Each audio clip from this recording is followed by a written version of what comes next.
This audio file is a production of the University of Chicago Law School.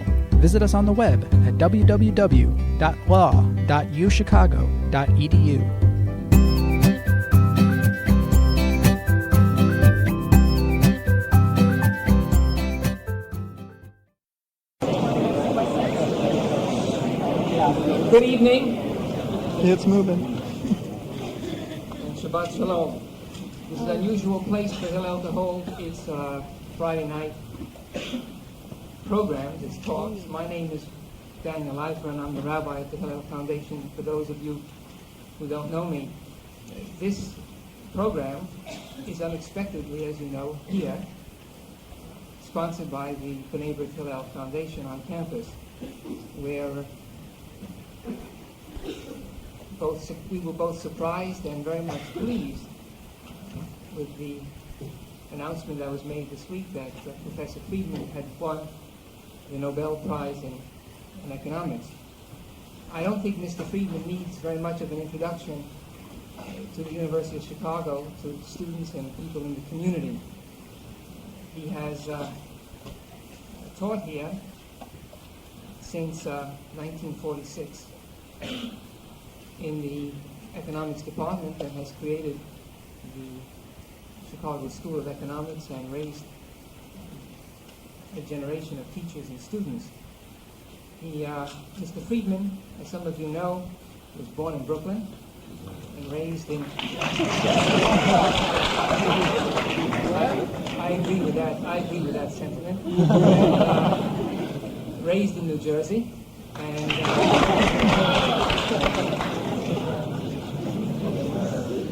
attended Rutgers and University of Chicago and Columbia University before coming to teach here at this university. He has taught in many places throughout the world, in this country and elsewhere, and received honorary degrees throughout the world. He is known, as you probably all have read in the papers, for what he has contributed to economic theory and practice, and perhaps, like, to use a Jewish metaphor, he has done what is required of teachers and scholars and sages. He's not only had extended branches, wisdom and learning, but also roots, deeds and action. He's been able to combine the life of the scholar with the life of involvement in the society and politics of our country and world. And he's raised, as true teachers, a generation of students to follow him. Now, we all know that the discussions in the Nobel Committee were heated with regarding to giving Mr. Friedman the prize. No one, of course, knows what happened in those discussions because they are secret and behind closed doors. However, I would venture to suggest that what was the clinching factor in the awarding of a prize to Mr. Friedman was the work which he had done and presented at the 1963 Latka Hamantash Symposium.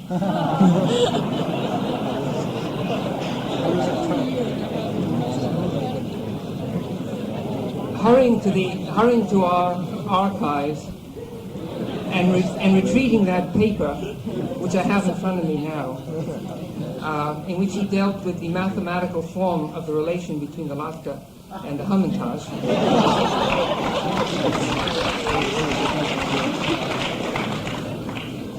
And as he mentioned in the conclusion of that paper, the result of his research was a formula which now rivals the famous Einstein equation, E equal mc squared. And I'll read you the last line of that paper, the result of that research. The result is L equals Q H 2 over 3, where the Q will I sure hereafter be known as the Friedmanian context. It's with great pleasure that we can present Mr. Friedman to continue in that tradition on the subject capitalism and the Jews.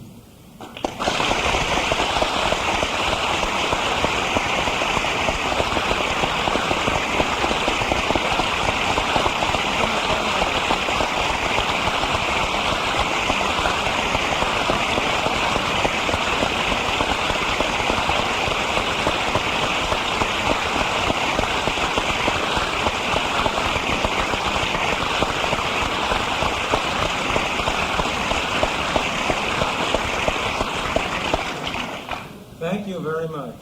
You embarrass me, and I may say also please me. I appreciate your welcome. I am amazed, however, that a Hillel association, a Hillel function should attract such a crowd. If the award had been made by Israel, I could understand it. But I didn't know those Swedes had so much influence in Chicago. At any rate, I appreciate it very much. I am a product of the University of Chicago, which is a great institution, not least for its tolerance of its members and its willingness to accept mavericks as faculty people and as teachers and as students. We have never been, I am glad to say, and it is one of our glories, an institution which has a single set of ideas or a single set of values or a single doctrine. If Chicago schools mean anything, it means a recognition of variety and diversity and independence. Now, the views which I am going to express tonight on the subject of capitalism and Jews will, I think, be in that tradition. And I am not sure that Hillel will be entirely happy about having invited me to express it. But after all, the Jews also have a tradition of tolerance and diversity. As you know, it is an old Jewish saying that if there are 2 Jews in any community, there are always 3 synagogues. My talk tonight is really a discussion of 2 propositions, each of which I shall try to suggest is validated by evidence, and the 2 together are incompatible one with the other. The first proposition is that there are few peoples, if any, in the world who owe so great a debt to free enterprise and competitive capitalism as the Jews. The second proposition is that there are so few people, if any, in the world who have done so much to undermine the intellectual foundations of capitalism as the Jews. And the theme of my talk will be how to reconcile these 2 apparently contradictory propositions. But let me start by first trying to document for you each of those propositions. Consider the first, the benefits which the Jews as a people have derived from competitive capitalism. The essence of competitive capitalism is that it relies on the market, and the market is colorblind, religion blind, race blind. When you go to the store to buy a loaf of bread, you have no idea whatsoever whether the wheat from which that bread is baked was grown on a farm owned by a white man or a black man, a Chinaman or a Japanese, a Jew or a Baptist, whether born again or not.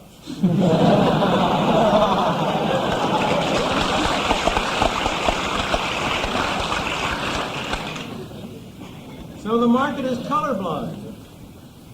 Monopoly, whether it be private monopoly or governmental monopoly, is not colorblind, because monopolists are in a position to decide whom they sell to, whom they buy from, to exercise control on criteria other than market performance.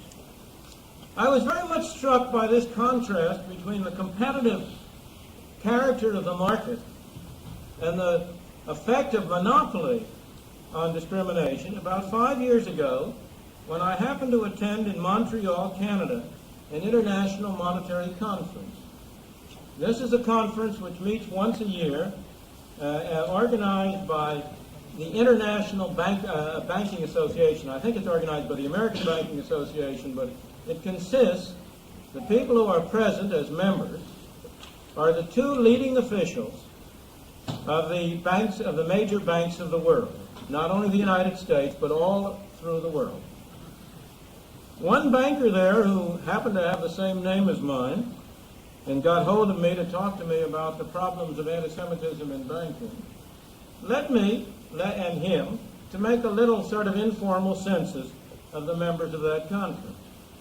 And it turned out that of all the leading bankers from around the world who were present there, roughly 1% were Jewish. That's the effect of monopoly. In every country, banking is a monopoly. On the other hand, the Banking Association asked speakers to speak before them. It had a panel of supposed experts to present papers and discussions on the various topics of interest to the banking community. Now there, you had competition because they were choosing what they thought to be the best people to present those papers. And I made a little census of the people who were on the program. And lo and behold, 25% of them were Jewish. Now that contrast is very striking, and it really brings out, I think, in a very sharp and clear way, the distinction between competition, in which choice depends on performance and on products produced, and monopoly, where it is possible to use criteria other than performance in deciding whom to choose. As you all know, the Jews were for centuries in exile, the great diaspora, which lasted well over 1,000 years. During that diaspora, the Jews were able to exist largely because of the small area of market elements that persisted. It's no accident that Jews during that period were able to do particularly well in the field of international trade and finance, because it was in that area that it was most difficult for governments, local governments, despotic governments, to control things. In dealings among nations, there must be an element of competitive markets. And it was in those elements of competitive markets that the Jews were able to find little chinks here and there and perform a valuable economic and social function which enabled them to survive. It is no accident that in the modern age, the two most totalitarian countries we have had experience with, Nazi Germany on the one hand and Soviet Union on the other, have also been the most anti-Semitic of all countries. Again, this is a result that is to be expected from the fact that they are despotic countries, that they do not have an effective free market, that they have no competition. Of course, it is not inevitable that they be anti-Semitic. They might be anti some other small group.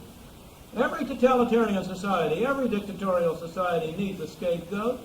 It needs to have a small group on whom it can put the blame for its own mistakes and its own errors.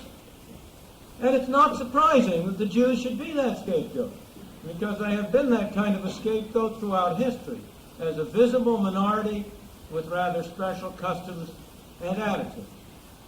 So I would not argue that in every despotic country it will be the Jews who will be the scapegoat. I don't know who the scapegoat group in China is. I guess it's the capitalist roaders rather than the Jews. But I suspect that's only because there are no Jews there to be the scapegoat. But in Germany, as I say, and in the Soviet Union, it was the Jews. Look in the other direction. Where are the areas in which the Jews have been able to prosper relatively? You will find that it is in those countries that had the greatest degree of competitive capitalism. In the 16th and 17th century, it was Holland that was a haven for the Jews. Why? Because Holland was at that time the leading entrepreneurial nation, the leading trading nation in the world. It was engaged in trade in world markets. It had a relatively free economy. In the 18th, 19th, and early 20th century, it was in Britain and the United States that the Jews were able to achieve the greatest measure of tolerance, the greatest opportunity to improve their lot, and to live free of persecution and of prejudice. A particularly illuminating example, in my opinion, is provided by Germany. In the 19th and early 20th century, when Germany was essentially a free market economy, the Jews were very widely accepted. There was a tremendous amount of assimilation. After 1934, when Germany turned into a totalitarian, monopolistic society, you all know what happened to the Jews. Not only is it true that the Jews have flourished most in those societies which have had the greatest degree of free market activity and competitive capitalism, but within individual societies, the Jews have done best in the most competitive areas of those societies. I suggest to you that you compare the situation in banking, which I already referred to the situation in retail trade. Banking is a province of anti-Semitism. There is, despite the popular fiction that somehow or other the Jews control the banks and finance, which General Brown a few years ago proceeded to express in his unfortunate ignorance. Despite that belief, the plain fact is that I believe there is no industry in this country in which there is greater discrimination against Jews at the top levels than there is in banking. Why? Because it is a monopoly. Because in order to have a bank, you have to have a franchise. You have to get a franchise from the state. Your fellow bankers will have to assure you that banking is that the bank is needed.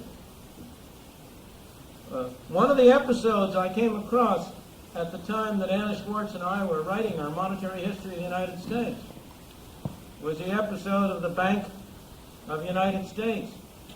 It was a bank which failed on December 11th, 1930. It was the largest bank that had ever failed up to that day.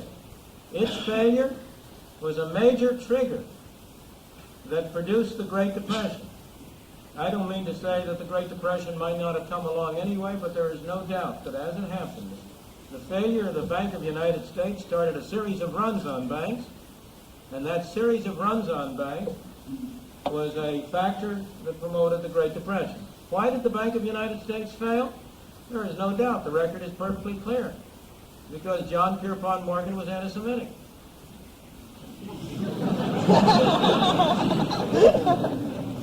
The Bank of the United States happened to be one of the only two major banks in New York that was controlled by Jews.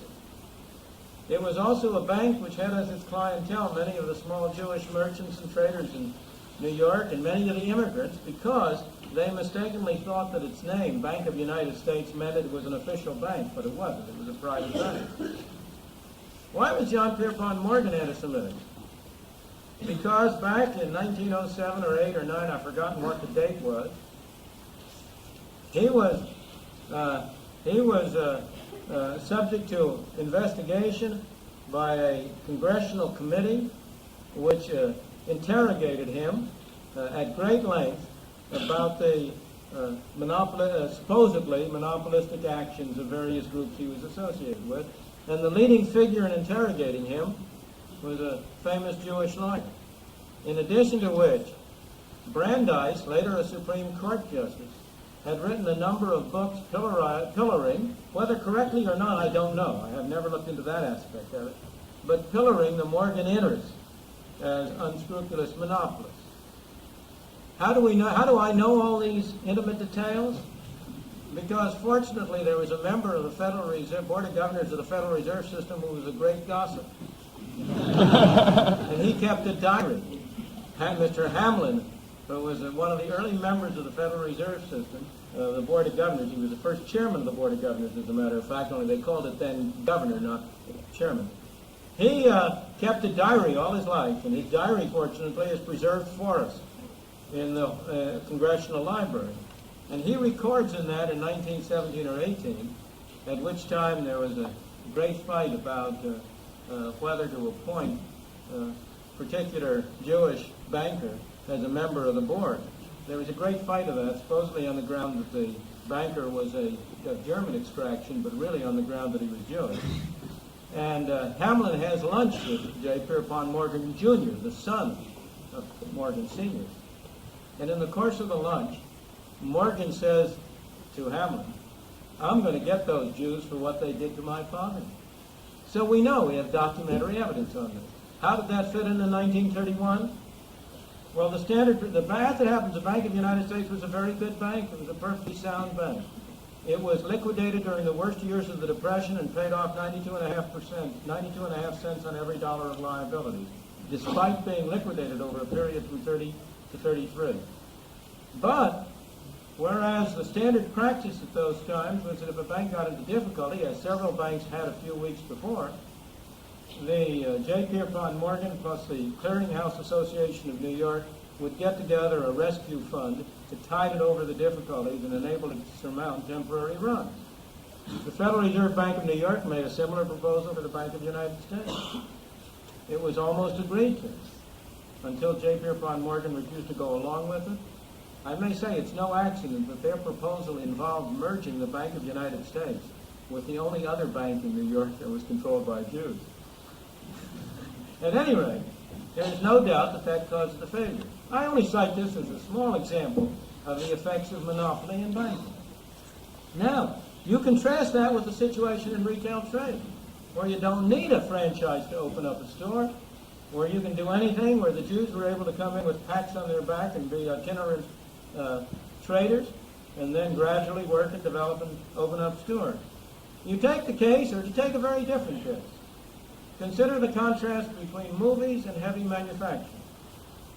The heavy manufacturing, iron, steel, automobile, is another case where there are relatively few Jews, because these are the old industries, controlled by the establishment, not nearly as monopolistic as the banking industry, but with some measure of monopoly power. On the other hand, any new industry, like the movies when they first developed, is bound to be competitive because it's wide open. You have a very large number of Jews who succeeded in the movies, a very small percentage in manufacturing. Or take a different case, take the professions. Where have you had problems of limitation on Jews in the professions? I may say I'm talking about Jews, but you all realize that everything I'm saying applies to any other unpopular minority. It applies just as much to the blacks as it does to the Jews. But my particular subject happens to be the Jews. And just as the Jews have the most to gain from a competitive free enterprise society, so the blacks have the most to gain from a free enterprise competitive society. Any minority is in the same position. Well, consider the professions. Where has there been the greatest degree of anti-Semitic discrimination in the profession? There isn't any doubt in medicine. Why in medicine? Because you have an American Medical Association which has had a monopolistic power over the medical profession. It's the strongest one, either the strongest or one of the strongest trade unions in the United States. And for many, many years, it was able to restrict admissions into medical schools in order to keep down the number of physicians, in order to keep up the incomes of physicians. And in the process of restricting entry into medical schools, if you're going to restrict entry, how are you going to do it? If you've got 500 people who want 100 places, there are only two ways you can do it. You can auction off the places. That's a free market method, and that doesn't discriminate. Anybody who will pay, people who will pay the most, will get in. Or, since that isn't quite a polite establishment way of doing it when you're allocating places in medical school, except unless the auction is underhanded.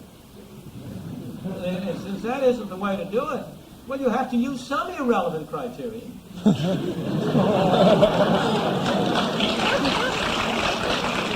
You may say you'll do it by ability, but you and I know that these exams and tests that are made to test ability have some validity, but they are very far from being perfect, and they leave a good deal of leeway. You can still have 500 people for 100 places each of whom will satisfy the minimum ability standards, well, then it's perfectly natural that you use whatever is your prejudice. If you're prejudiced against blacks, you'll keep out the blacks. If you're prejudiced against Jews, you'll keep out the Jews. If you're prejudiced against Seventh-day Adventists, you'll keep out the Seventh-day Adventists. Well, if you compare what happened in law, for example, where until recently there was much less restriction of entry, versus what happened in medicine, the situation is very clear. Well, to summarize, Jews have very seldom benefited from government intervention. There have been a few cases. If you go back into the 18th, 17th, 16th century, there was a group of so-called court Jews who were protected by particular kings or princes because they served a useful function in handling their finances or in arranging for loans for them and so on. There have been a few cases like that. They are very exceptional. In the main, the Jews have never benefited from government intervention. They have flourished. They have had a measure of freedom and freedom from prejudice only where there has been a large measure of free enterprise. Now I turn from the question of the first proposition, that Jews owe an enormous debt to free enterprise and capitalism, to the second proposition, that Jews have been consistently opposed to capitalism and have done much on an ideological level to undermine it. From Karl Marx to Leon Trotsky to our modern version, Mr. Marcuse, a very large fraction of all the anti-capitalist literature has been authored by Jews. It's not only anti-capitalist, some of it is anti-Semitic, including, of course, Karl Marx's own writings, which have a very strong strain of anti-Semitism in it. But that's a separate issue. If you go through any library of anti-capitalist literature, socialist, communist, you will find that a very large fraction of it, a disproportionate fraction of it, has been authored by Jews. If you look at the various studies that have been made in recent years of voting records, you will find that on the whole, there are few ethnic groups in the United States that so consistently vote on what is regarded as the left side of the political spectrum as the Jews. If you look at the various books that have been written about communism in America, on the membership of the Communist Party, there were two groups that were important. For some reason, which I don't quite understand, the Finns were one. I guess maybe the coldness of their climate made anything hot attractive. But I really don't know. There must have been an explanation, and I never have researched. But they were one, as it happens in the early history of the Communist Party in the United States, they were a major element. But the Jews were the other major element, dominantly and over again. And if you look at every so-called liberal, but actually non-liberal movement, the so-called liberalism has simply meant liberalism with somebody else's money. If you look at such movements, you will find again that Jews have played a disproportionate role. I don't think I need to stress that to you, because I think all of you are aware that this is in fact the case, and that if you examine the literature, you will come to the same conclusion. I want to really go on to what is the most interesting question. Why? Why this anti-capitalist mentality?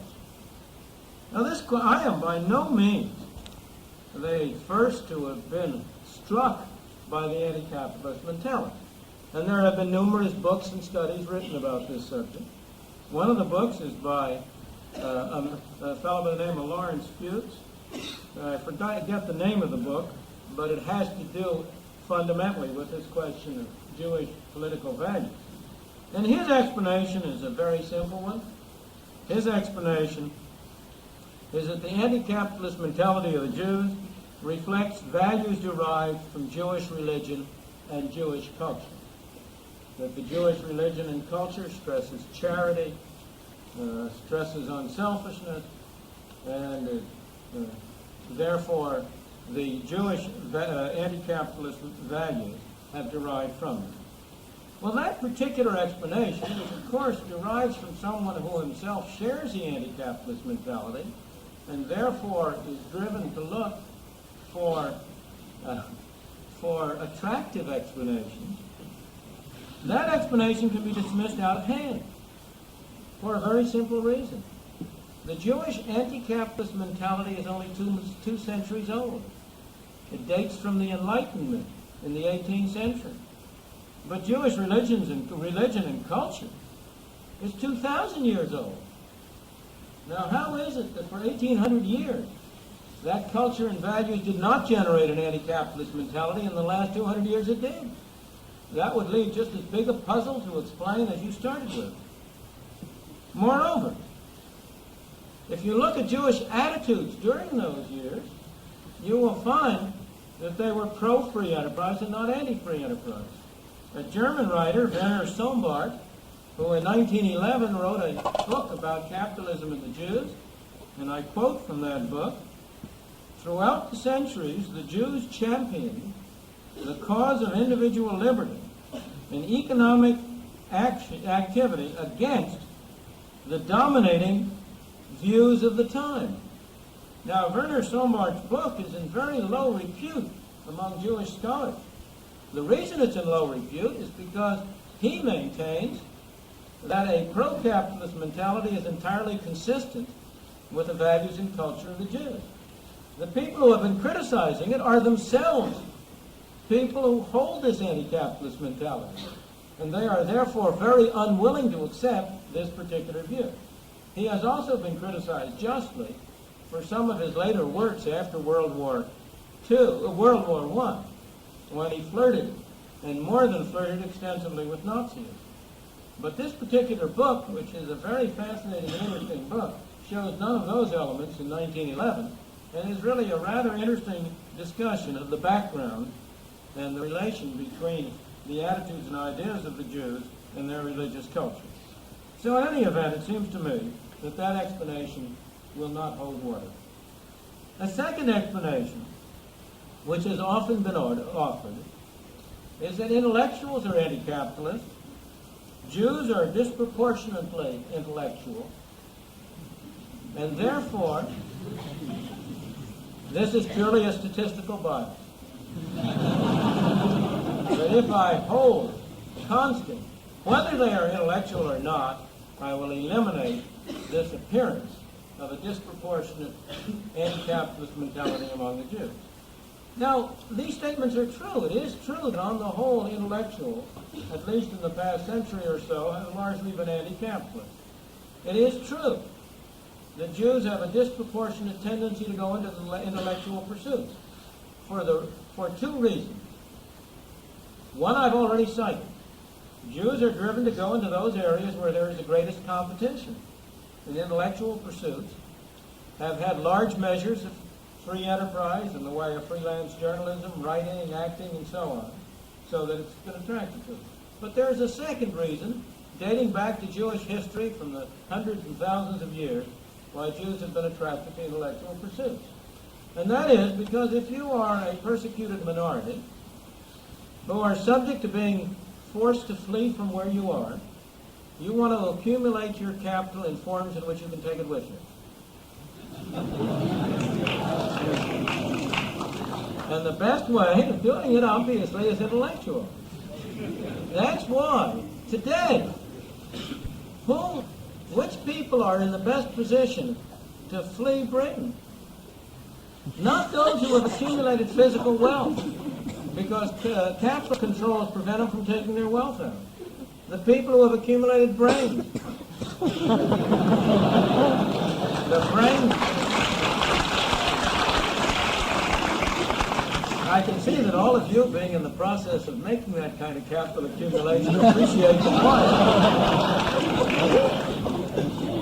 But in any event, while it is true that the Jews have disproportionately been concentrated in intellectual pursuits, and intellectuals have been disproportionately anti-capitalist, that is only a very partial and incomplete explanation. In the first place, Jewish intellectuals are more anti-capitalist than intellectuals in general. If you take the fraction of anti-capitalist literature authored by Jews, it is decidedly larger than the fraction authored by non-Jewish intellectuals, allowing for this issue. But in the second place, non-intellectual Jews are different from non-Jews in the same direction. After all, if you take the kind of voting evidence I was citing before, in recent times, at least since the New Deal, the situation, for reasons I'll come to, was different before the New Deal in the United States. But since the New Deal in the United States, or really since the days of Al Smith in New York, the ordinary Jewish population, and not simply the intellectuals, have been the major source of the membership in the Socialist Party, the Communist Party, in the left-wing elements of the Democratic Party, and so on. It is not really any surprise that the most left-wing members of both the Democratic and the Republican Party in the Congress tend to come from New York, which has the largest concentration of Jewish voters of any city in the country. So I do not believe that's a satisfactory explanation. A third possible explanation, and this one also, none of these is entirely without some validity. I don't mean to argue that I'm going to be able to come up with a single explanation which excludes all others. I think each of these has a point, but I think that they are not separately powerful enough to explain the phenomenon. The third explanation is that it is natural for every group to take good things for granted and to blame the bad things on the system. Under a capitalist free enterprise system in the United States and Britain, Jews experienced far less discrimination than they had ever experienced anywhere else before. But there remained anti-Semitism, there's no doubt. There remained anti-Semitic prejudice. And it is understandable that there is a tendency to blame the residual anti-Semitism on the capitalist system. You don't say, well, look at all the, how much better off I am than I would have been under so much other system. That's natural. You look at the bad elements. I think there's a great deal to this, but it's not a very satisfactory explanation, because why should you blame the bad things on the aspect of the system which is epitomized by capitalism and competitive capitalism? Why not blame the bad residual elements on the church, for example, or on the attitudes of the aristocracy, or on the bureaucrats? Why pick on the market system as the focus of your attack?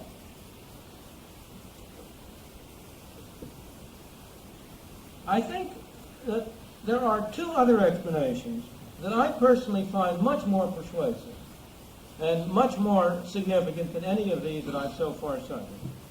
One of them is an explanation that was offered in a doctoral dissertation written by, I don't believe it's ever been published, but it's a doctoral dissertation written, I believe, at either at NYU or the New School in New York, by a man by the name of Werner Cohn.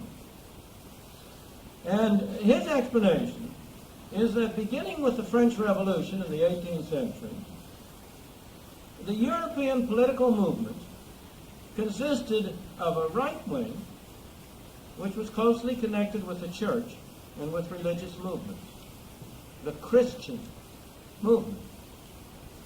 The left movement, on the other hand, the Socialist Party, the Communist Party, were anti-clerical and opposed to the church. Now, very few Jews could find any home in the right. The only place for any Jew in any political movement was in the left. He was unacceptable to the right. They might have been market-oriented, but they were also oriented toward particular religion. They had the prejudices of that religion, and he could hardly be at home there. On the other hand, the left was explicitly anti-clerical, and it offered the only place where a Jew could engage in political activity in a political movement without being out of place. Now, the great, I cite one example, which may seem to be an exception, but I think really illustrates the point I've made. And that point is Disraeli, the English politician, conservative politician of the 19th century. He was Jewish, not in religion, however, in origin. Either I think his father already, or certainly he, had converted to Anglicanism.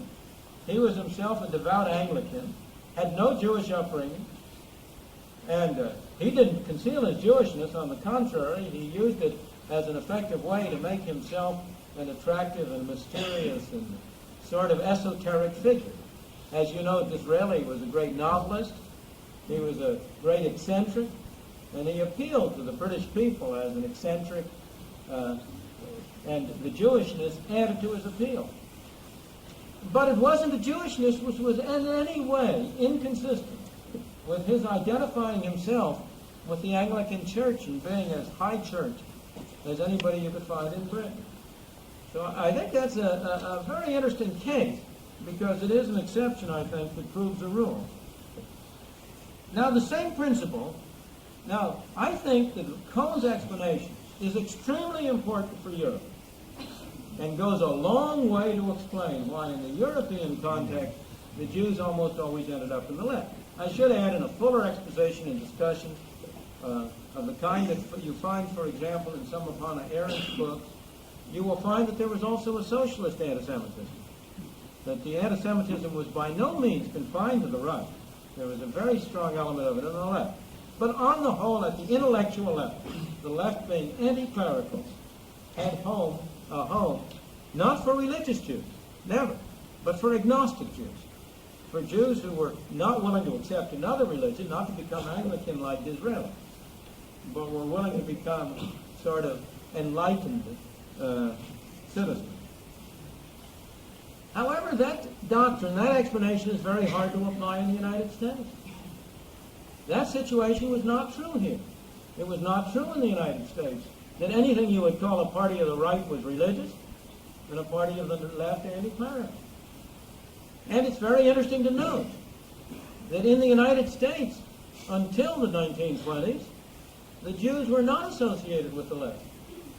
The great hero of the American Jews in the first several decades of this century was Theodore Roosevelt, a Republican.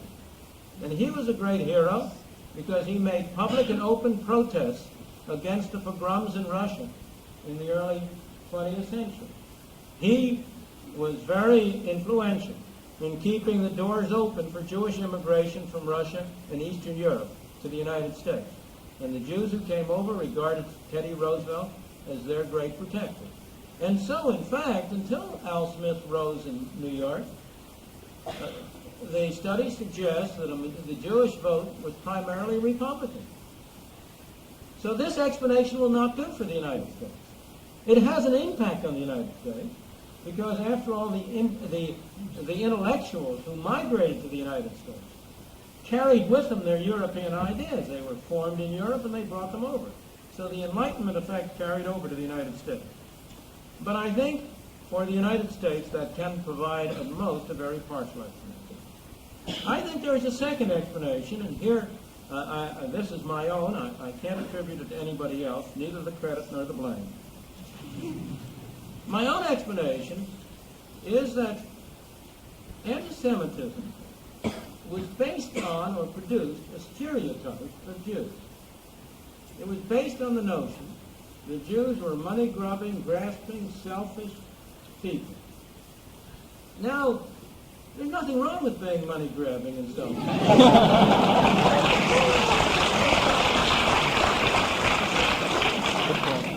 But popular opinion, nobody, it's very hard for anybody to immunize himself from the intellectual, cultural value milieu in which he lives. And the Jews accepted the values of the society in which they lived. And those values denigrated those characteristics. And the Jews said to themselves, if we were like that, the anti-Semites would be right. And therefore, we're going to demonstrate we're not like that. We're going to demonstrate that we're not money-grubbing, that we're not selfish, that on the contrary, we were altruistic, that we believe in doing good through government, that we believe in a very different philosophy. I was first led to this hypothesis the first time I spent some time in Israel.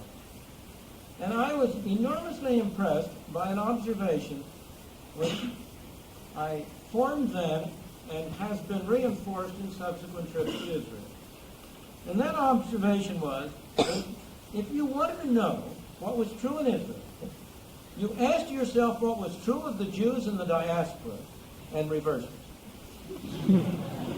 This applies over and over again. In the diaspora, the Jews were predominantly urban. In fact, in most countries, they were not permitted to own land. They could not be agricultural. They were urban, petty merchants or bourgeois or petty manufacturers. In Israel, the greatest kudos goes to the agriculturalists. It's the kibbutz with the agricultural activity, which is the preferred form of activity. In the diaspora, the Jews were non-militaristic. A very large fraction of Jews who came to this country from Russia came to avoid the draft, to avoid getting into the army. So in the diaspora, the military were formed from other classes. In Israel, there is enormous emphasis on the military. It's a great, and indeed, the ablest people in the society go into the military. Now, you can explain those two phenomena not by my interpretation, but by saying that after all, for a new nation to exist and to be able to develop, it was necessary to develop agriculture. Threatened on all sides by enemies, it was necessary to develop military. That's true. But so let me go on to some other characteristics. The language of the Jews in the diaspora was Yiddish. The language of the Jews adopted in Israel explicitly rejected Yiddish and accepted Hebrew, going back 2,000 years, developing and making into a language what had become essentially a dead language, adopting Hebrew as the language of the people. At the time we were first in Israel, not only was Hebrew the main language, but Yiddish was looked down upon as a language. It was sort of not de rigueur to speak Yiddish. Now, as a result of a very popular politician, Levi Eshkol, who used many Yiddish phrases, the popularity of Yiddish apparently revived. But even today, it's sort of not a real language. It's Hebrew that is a dominant language, a rejection of the language of the diaspora. The Jews in the diaspora were never very athletic. If you think there's an overemphasis on athletics in this country, you should go to Israel. There's an enormous emphasis on athletic activity. And now to add the absolutely final capstone to this demonstration, the Jews in the diaspora were marvelous cooks.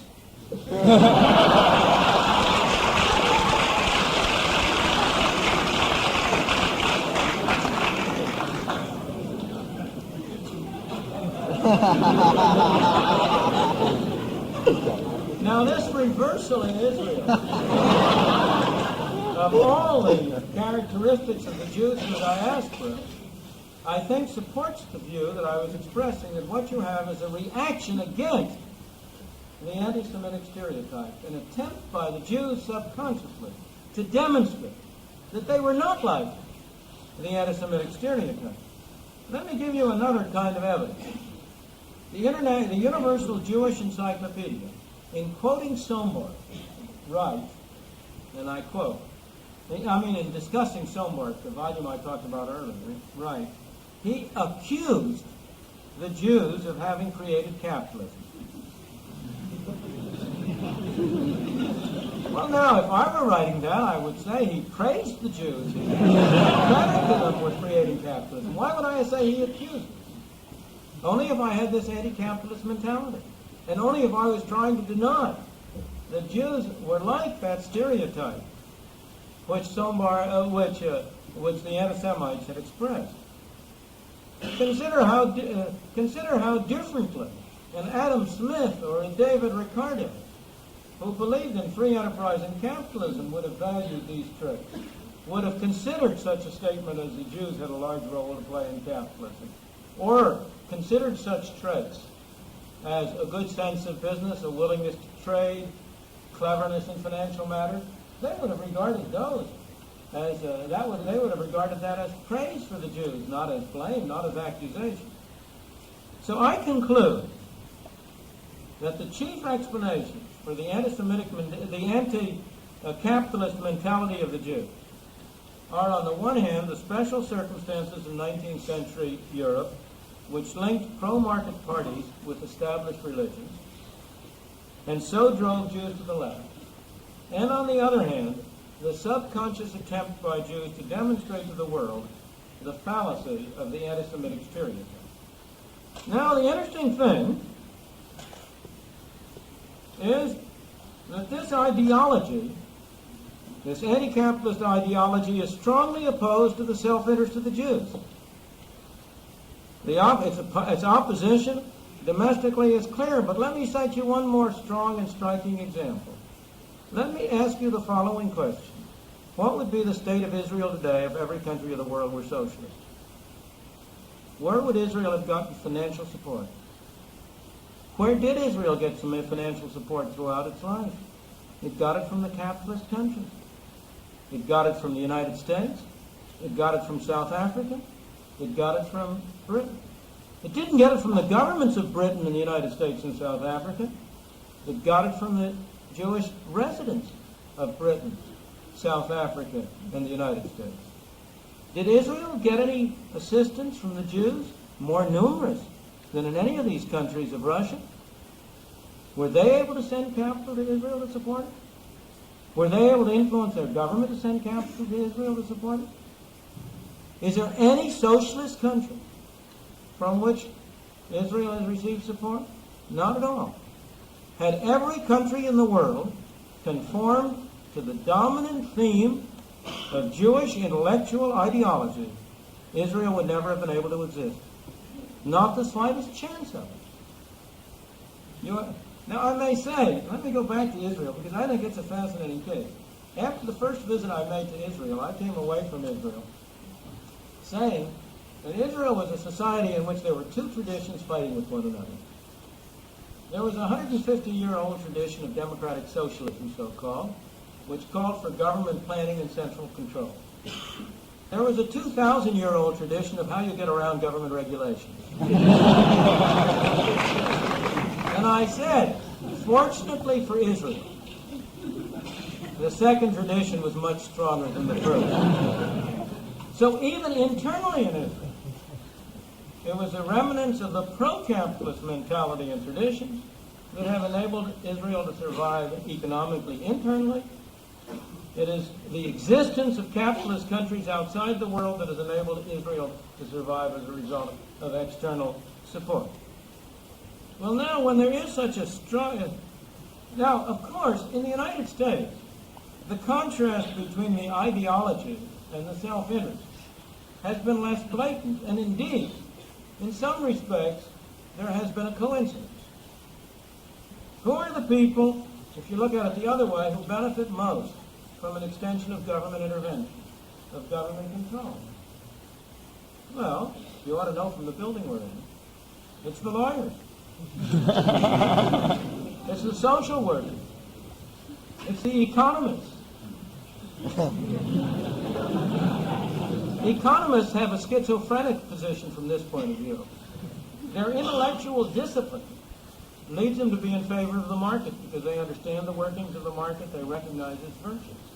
Their private self-interest leads them to be in favor of government intervention. There's nothing that creates jobs for economists more readily and more rapidly than an extension of government intervention. Economists reconcile this schizophrenia in very many cases by being in favor of the market in general and opposed to it in particular.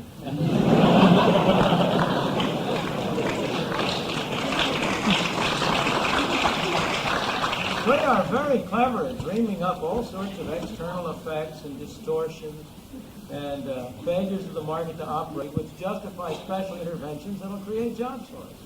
The only people who are better at that are the lawyers.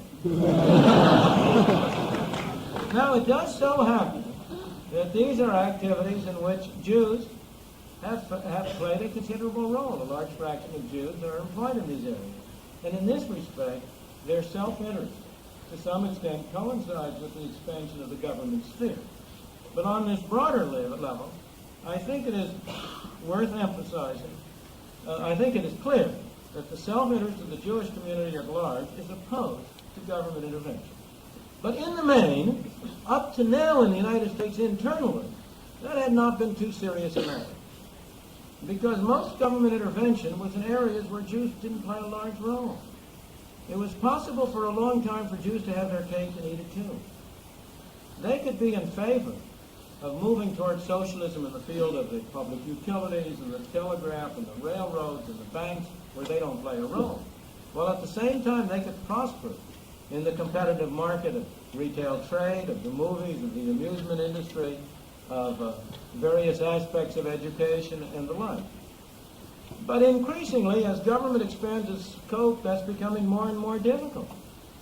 And the conflict between the self-interest of the Jews in the market and the effect of government expansion is becoming clearer.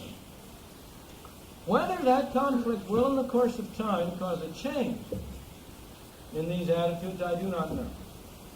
But I think it is helping and will help to undermine those activities. In any event, I think it would be highly desirable for the Jewish intellectuals to become far more self-conscious and far more critical of these attitudes which they have developed, and to understand to a fuller extent the way in which the market is a system and the only system which will permit diverse groups to cooperate with one another, which will permit each person to go his own way, while every other person also goes his own way. Thank you.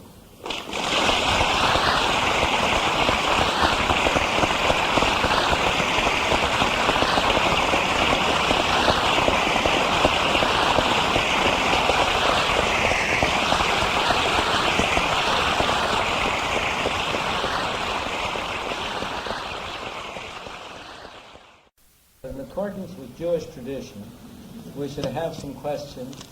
He didn't say anything about answers. I will be glad to entertain any questions. Who would like to raise a question? Yes, back here.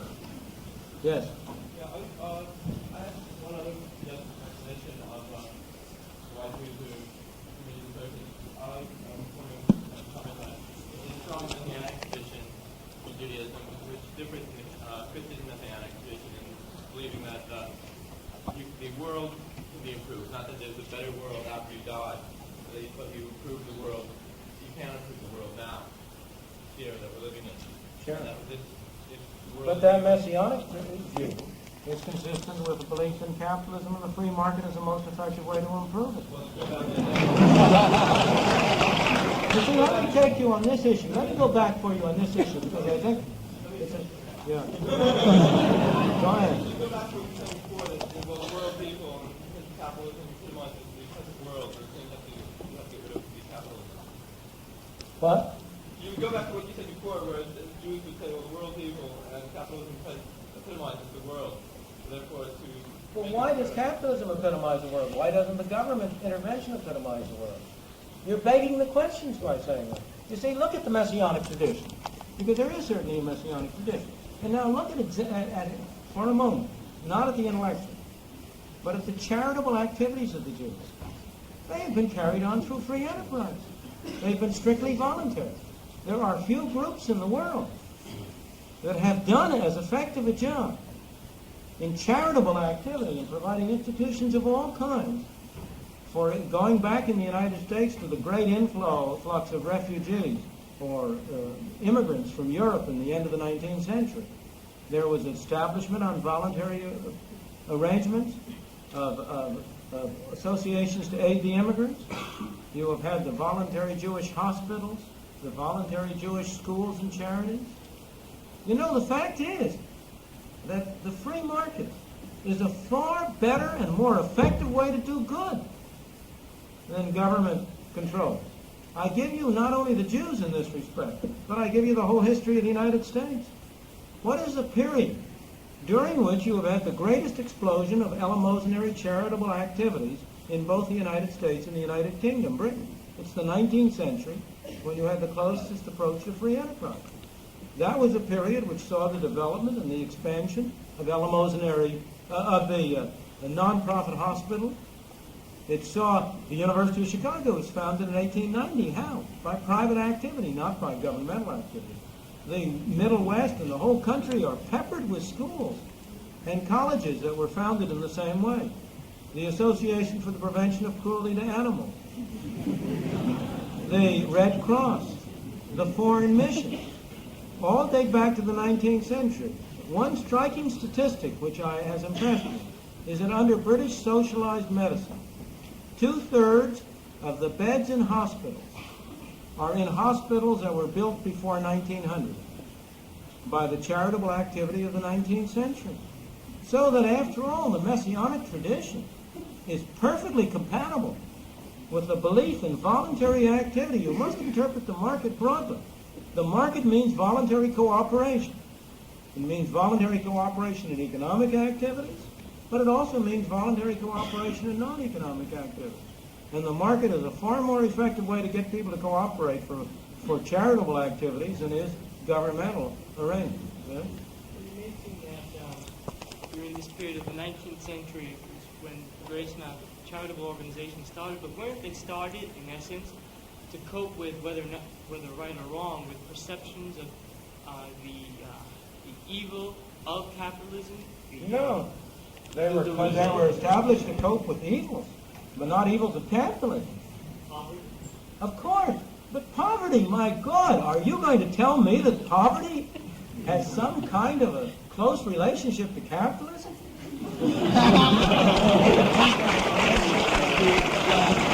Where do you have the greatest poverty? In the least capitalist nations. The only countries in the world that have come close to eliminating what most people around the world would regard as poverty are the capitalist countries like the United States, Sweden, Western Europe. The level of income that in the United States, by official standard is called the poverty level, is higher than the average income of all the people in the Soviet Union. You must, your perception. There has been no machine ever developed for eliminating poverty as effective as capitalism. Look, you and I are evidence of this. Many of the people in this room, like myself, have parents or grandparents who came to this country in the 19th century with empty hands. We are able to have a relatively affluent life because the free enterprise system of the United States in the 19th century provided them with an opportunity of making a new life in this country, which was far superior to the one from which they came. You know, people vote with their feet in a very much more impressive manner than they vote at the ballot box. And the millions and millions of people who streamed to the shores of this country weren't streaming to become poor.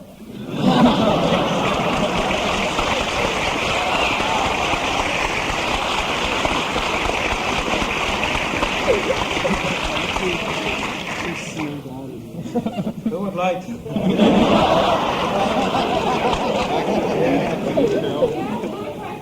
stated earlier, before the program began, that you would go anywhere to alleviate economic problems, like a doctor goes to cure disease, which is your excuse for advising the Chilean junta murderers of the Democratic Let her talk. We believe in free speech. Well, I wasn't around at that time, and I didn't move to strengthen the junta in Chile. In the first place, I have not advised the junta in Chile. I have advised the people of Chile. I was in Chile for 6 days, a year and a half ago. You know, as I say over and over again, I don't know whether to be more amused or more flattered by the influence which I am attributed over Chile. I was in Chile for 6 days, a year and a half ago.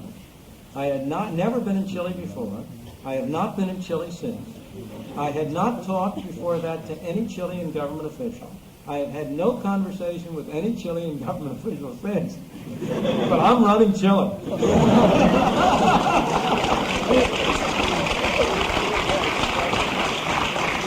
But in any event, I went to Chile under private auspices. I gave lectures in Chile, public lectures, in which I stated what I believed.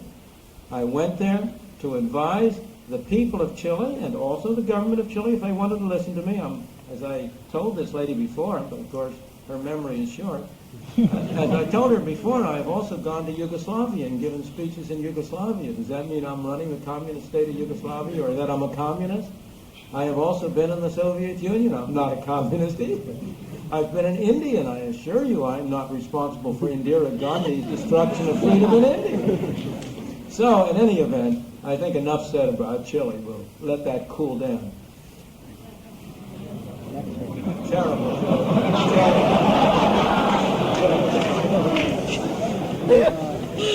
Yes. Specifically as being a capitalist nation, I wonder, there are a lot of things that have been done there that have been noted as not being typically capitalist. That's right. I'd like to comment on that. Sure. I think Sweden is an interesting case. The really interesting case is the comparison between Sweden and Great Britain. Now, I should say in the first place that I do not know a great deal about Sweden. I think I'm going to have an expense-paid trip there in December.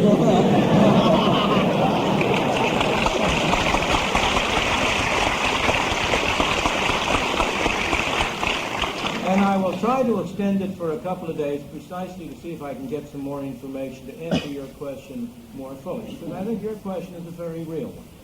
Here we have Britain, in which government spending at all levels has reached 60% of the national income.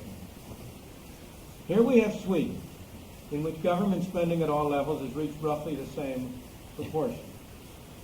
Britain is in a state of imminent collapse. It has experienced very rapid inflation. Its standard of living has been going down.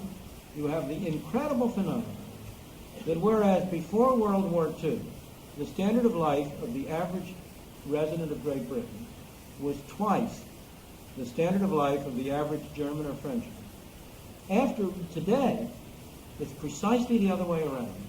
The average standard of life of the German or the Frenchman is twice that of the Englishman. So you obviously have a tremendous failure in the economic area. In addition to which, I think Britain is in a very delicate state with respect to the maintenance of its political liberty. I think it will be a miracle if a really truly free democratic Britain survives the next 5 years. On the other hand, in Sweden, where supposedly the percentage of government income is the same, you do not seem to have those phenomena at all. Sweden has had a very high standard of life. Its production has been going up until very recent years. And there does not seem to be any major threat to the political system in Sweden. And the question is, why? Now, there are, as I say, I'm not entirely confident in my answer, and what I'm going to give you are my tentative explanations. In the first place, I believe that the Swedes have confined their governmental activities to redistributive measures to a far greater extent than have the British. That the British have gone much farther in the direction of nationalization of enterprises, of interfering in the control of the industrial system. And this has partly reflected the fact that the British have much greater barriers to imports and subsidies to exports than have the Swedes. The Swedes have maintained an essentially free trade society. And free trade, international free trade, is an enormously effective way of introducing competition within a country. I often ask people in the United States, I have a kind of a game in which I say to people, tell me the one law that you would pass if you could pass that law and your only objective were to promote competition. Now, most people will talk about strengthening the antitrust law or something like that. But the right answer, without question, is to eliminate tariffs and have free trade. That would do more to promote competition in this country than anything else. Well, in Sweden, you have had free trade. In the second place, equally important, I think, is the social factor. I think the extent to which you can carry government control and government intervention depends very critically on the homogeneity of the population. The essence of a market system is that it is consistent with diversity. It permits people who differ in many dimensions to cooperate with one another on a particular economic dimension. You don't have to agree with the fellow you're buying and selling something from. All you have to do is to have it mutually attractive for you to buy and sell. On the other hand, political arrangements tend to prevent diversity. They tend to move toward uniformity. You have to have bureaucratic rules and bureaucratic arrangements to treat people on an administrative basis. Well, now the Swedish it's an interesting thing that the problems of Britain were very much less before World War II than they have become since World War II. And I think a major reason for that change in Britain, and this is, I'm now analyzing it, I'm not saying whether this was good or bad, but a major reason for that change is that the British had a very large immigration from the Commonwealth after the war, and they are now a much more heterogeneous people than they were before the war. Whereas the Swedes are an extremely homogeneous people. Now, there may be still other explanations, and it may be that the Swedish situation is temporary. The fact that the public at large has voted out the social democratic government and put in a coalition of other parties suggests that it isn't quite the paradise that we have been led to believe. With respect to personal freedom, the experiences of Bergman and of other people suggest the same. But nonetheless, so far as I can go, I would say those are the reasons. Now, let me emphasize, we're not talking about pure cases. There is no purely capitalist free market system in the world. Hong Kong comes pretty close, but it isn't really all the way. The United States in the 19th century came very close, but it wasn't all the way. There is no purely collectivist system. Private enterprise and the free market are a major factor in the Soviet Union. The 3% of the land area that is permitted to be used as private plots produces 33% of the food of the Soviet Union. The recent book, which I recommend to all of you, by Hedrick Smith on the Russians, which is a fascinating book, is full of stories about the gray market which exists in Russia. If you have trouble with your electric appliances, you don't call the state firm. You'll be 6 months before they get there. You have somebody on the private come in at night and repair it for you, you pay them. And so there is a very extensive and flourishing free market in the Soviet Union.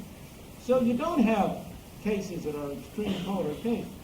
And it remains true that in Sweden, it is predominantly capitalist, so far as the organization of production is concerned, not so far as the distribution of income is concerned. Yes. Mr. Friedman, do you think the public is generally aware that the Nobel family and their descendants to this day have been and are merchants of death in the so-called free marketplace of dynamite and explosives? And do you think the public is generally aware that the Nobel Prizes are highly political awards? Well, I am not going to defend the Nobel Prize. I'm perfectly willing to accept them, but not to defend them.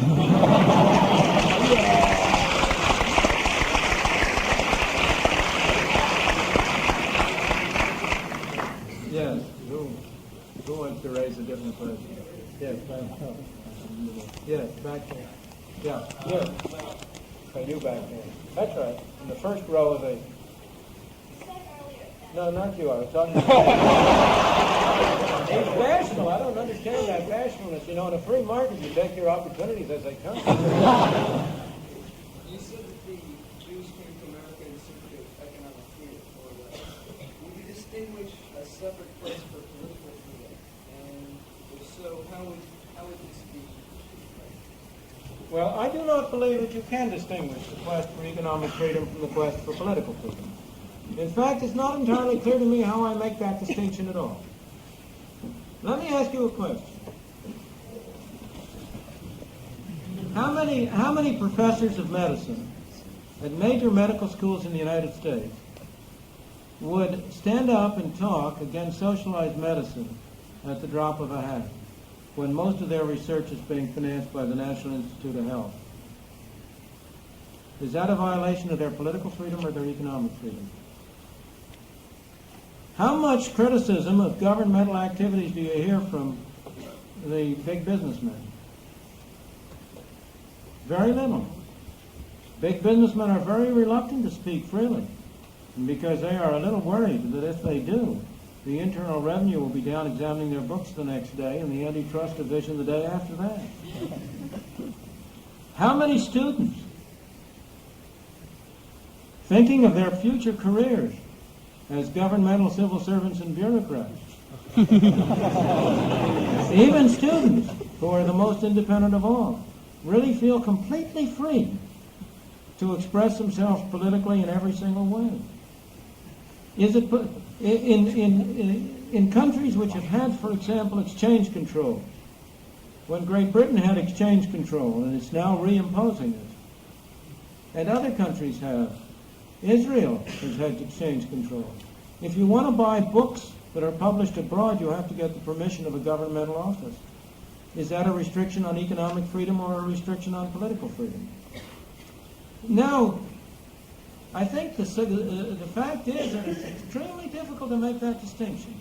What you have in mind are the maintenance of the political institutions of the ballot box. Now, the fact is that no country of the world has been able to maintain even those institutions, those political institutions, unless they have had a predominantly free economy. I do not know any exception to that rule, and I wonder whether you can tell me any. And consequently, I think that it is not right to distinguish between the search for economic freedom and the search for political freedom. I think they are part and parcel of the same thing. You wanted to add something over here. I think the case isn't totally clear on the first proposition about Jews prospering with capitalism. I'm not sure about my proposition. I like to hear that. Sure. At least historically, the great rise of capitalism in the last century and this century was the great rise of nationalism. Very soft. No. We'll come back. I think there's a future to both the anti-Semitism that we saw in Russia, essentially in Germany, and that we're seeing in the Arab world today. Although it has elements of traditional Christian anti-Semitism and Christian Islamic anti-Semitism, has a different flavor. It has some connection to this national. And capitalism doesn't function in a vacuum. And there are a lot of people who would make a direct connection between they see it as this rise in nationalism and the growth of capitalism in the world. And would say that the rise of the Nazi regime in particular came out of a bad end of a capitalistic business cycle, and with that combination of traditional Christian anti-Semitism and this nationalistic anti-Semitism, that is what was backed by the Nazis, and that can justify. Well, let me see if we can examine that. In the first place, I think the proposition is almost the inverse of yours. Capitalism promotes internationalism, not nationalism. Free market capitalism is a system of free trade, a free international trade.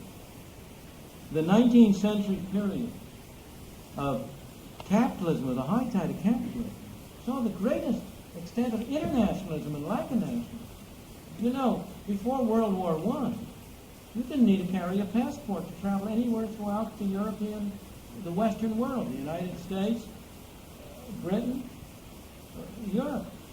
Before 1914, people could come to the United States without having a passport, without having to have a visa, without having to be approved by immigration authorities, anything like that. They just came. It was free movement. And the same thing was true throughout the continent of Europe. Free trade, there is nothing that is so effective in dissolving the barriers of nationalism as free trade. And it's really precisely the opposite. Nationalism was on the decline during the high tide of capitalism. When did nationalism reemerge? When the state started to take a larger and a larger role. What's the point of being nationalistic if you don't have a government that can do something? There's no point of being strongly... Let's go out of the ordinary ones. Look at what's happening in Britain as you become more and more socialist. You have the development of the Scots and the Welsh. Why? Because now there are goodies to be divided up. And you better get in control of those goodies. Take a simple example. Here is the North Sea oil. In a capitalist world, the government wouldn't be having anything to do with it. That would be a private enterprise activity. It might be individual Scotchmen who would own the oil wells. It might be Englishmen. It might be Frenchmen. It might be Germans. It might be U.S. But today, everybody knows that that North Sea oil is going to be controlled by a governmental agency. And if you're a Scotsman, you can therefore see that there is great benefit in having a separate Scotch government which can control that North Sea oil. In the same way in the Arab countries you speak of. as long as it's individuals who are trading, which is the essence of a capitalist society, you don't have any development, you don't have any opportunity to exercise nationalism of the kind you're describing. Why do you have nationalism in those countries? Because in every one of them you have it controlled by an oligarchy, which has essentially a monopolistic control over the society. You take the case of Germany and the 70s. In the first place, the depression of which Germany, there's no doubt that the depression in Germany stimulated Hitler, but that depression was a result of a failure of government, not of capitalist system. It was the United States Federal Reserve System that produced that depression, which spread to Germany. It wasn't any failure of the business enterprise system. I know I can't persuade you of that right now, but I will recommend to you a very good book in which it is done. So I think, if you really look at the evidence, you will find that it really runs in the opposite direction. That the whole thrust of free market capitalism and enterprise is to emphasize the individual. Now, don't misunderstand me there. When I say the individual, I don't mean the isolated, naked individual separate from all this stuff. It emphasizes voluntary associations of individuals. Those voluntary associations may be churches, they may be charitable groups to get out of hospitals. But the one thing it doesn't emphasize are fixed, permanent boundaries corresponding to nation states. And the rise of the great nation states, the rise of nationalism, has been a phenomenon of a growth of government bureaucracy and control and not the opposite. I think we have time for one more question, and I will auction it off.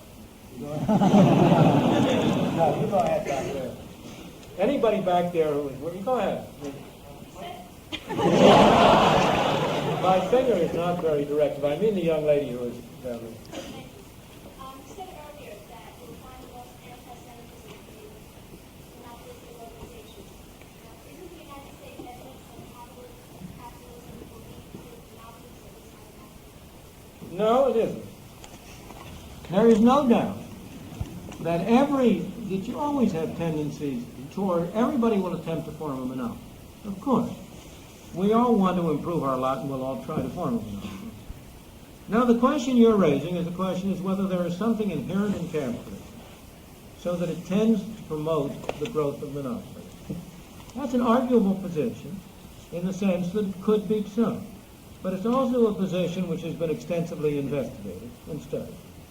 And the answer is that unless you get the government in on the side of the monopoly, and the monopoly will try to get the government in. Don't misunderstand me. I'm not saying that the monopoly will not try to do so. Unless you get the government in, the monopolies will not be promoted, but on the contrary will break down. Almost without exception, international cartels, to take a particular case, which have not been able to get the government on their side, have broken down because of competition from outside. The only exception of any importance I know of is the De Beers Diamond Cartel. Within the United States, there have been a number of studies, most of them done at this university, by George Stigler, by Warren Nutters, and others, which have shown that if you exclude the government-dominated industries, or the industries where the government more or less monopolizes the industry, there has been no secular tendency for monopolies to increase in importance. What happens is that as the economy has gotten larger, the firms have gotten larger. But that doesn't mean you've had more monopoly. Because in a bigger economy, a bigger firm, you can have more firms of a large size, and in a smaller economy, you can have small firms. The developments in communication and transportation, which capitalism itself has bred, widens the area of the market. In a 19th century society with difficult transportation and communication, you could have a great deal of local monopoly. That largely disappears when you widen the market. If you can eliminate where and when you can eliminate tariffs and have foreign trade, you have the world as competition. So I do not believe there is any inherent tendency in a capitalist society to move toward monopoly. You certainly have people trying to achieve it, but you know, the bigger they are, the harder they fall. And when you get a monopoly that tentatively is successful, that opens an opportunity for other people to undermine the monopoly, and there is a force in the other direction. You see, there are two forces at work. One, the coalescing force, and one, the dispersing force. And there is no evidence whatsoever to the best of my knowledge, empirically, in the United States or in other countries, that the coalescing force has some kind of innate power. Provided, and that's an important proviso, you can keep the government out of it. If you get the government in it, there's no doubt. If you ask, where do you have monopoly in the United States? You have it only where you have the government stepping in. Why is the AMA monopolistic? Because you have the government licensure of medicine. Why are the banks monopolistic? Because you need a government franchise to operate a bank, and you're subject to government control. How can the construction trade unions maintain their monopoly power? Because of Davis, Bacon, Walsh, Healy, and so on down the line. Almost everywhere you find a monopolistic element, you find government assistance. Now, so your argument, you have to make your argument, if you will, a little bit more sophisticated. And there, it's a much more difficult argument to handle. The argument that you can make is that firms, in seeking to become monopolistic, will seek to expand the role of government by getting political power to come in on their side. And therefore, via that movement, you get into a problem of government control. I have often said that the two greatest enemies of free enterprise are, on the one hand, the businessmen, and on the other hand, the intellectuals, for opposite reasons. Every intellectual is in favor of freedom for himself. He wants free speech. He wants freedom to choose his own research topics. If I say to him, why, you silly fellow, look at all that waste in research. You've got 10 people studying the relation between money and income. Oughtn't we to have a single planning board that will allocate research topics to people to make sure you don't have wasteful duplication and competitive waste? Oh, no, that would be terrible. You have to have freedom. But when it comes to the businessman, the intellectual doesn't want any freedom for him. He wants him to be subject to a planning board. So you have the intellectual wants freedom for himself, but for nobody else. Now, the businessman is very different. He's all in favor of freedom for everybody else. But when it comes to himself, that's a different thing. He wants a tariff. He wants government to keep out his competitors. He wants government to provide him with a guaranteed market. And he's a good promoter of expansions of government. So that along those lines, I really believe there is a very serious problem of maintaining a free society, and that one of the forces working to expand government are the pressures from private business interests. But there's no, if you can keep the government out, there is no inherent tendency along your line.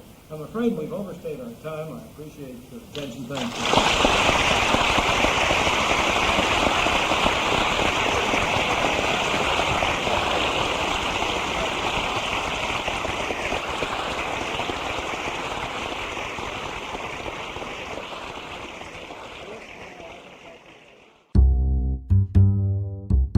This audio file is a production of the University of Chicago Law School. Visit us on the web at www.law.uchicago.edu.